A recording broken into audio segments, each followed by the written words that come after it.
अस्सलामुअलैकुम सामीन। 4 रबीउल-सानी है, 31 अक्टूबर है। सोशल इंडिया न्यूज़ में आपका खैर मकदम है। आज की खबरों की शुरुआत मदरसा अजीज़िया दारुस्सुन्ना 24 परगना बंगाल के तालिब इल्म मामूनुर रहमान की तिलावत कलाम पाक से की जा रही है। ये तिलावत दरअसल मुसाबक़ा कुरान करीम की है जो वहाँ कई दिन लगातार चला है। इस मुसाबक़े में जनाब कारी अब्दुल अजीज़ फ़लाही देवलवी और कारी मोहम्मद इस्माइल फ़लाही असातिज़ाए दारुल उलूम फ़लाह दारैन तरकेसर सूरत गुजरात जैसे क़ुर्रा हकम के तौर पर तशरीफ़ फरमा रहे हैं। ये मुसाबका कई दिन चला है और अब इंशाअल्लाह सुबह की ख़बरों की शुरुआत लगातार 4 या 5 दिन तक इसी मुसाबके की तिलावत कलाम पाक से हुआ करेगी।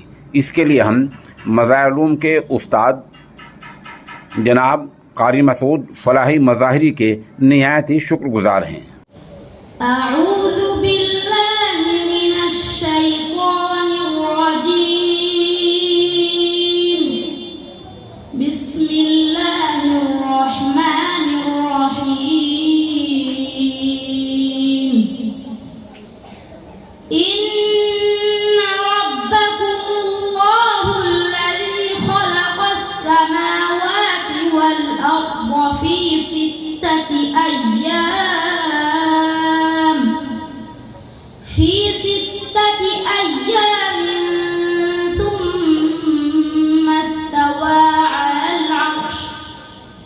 يغشي الليل النهار يطلبه حثيثا والشمس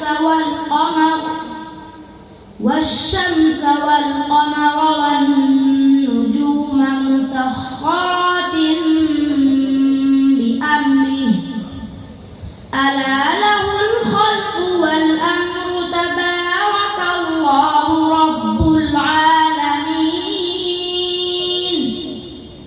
ادعوا ربكم تضرعا وخفية إنه لا يحب المعتدين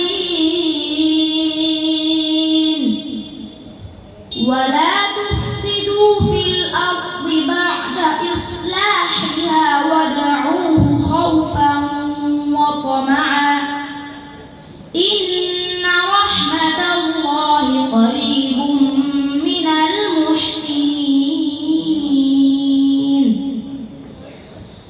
وهو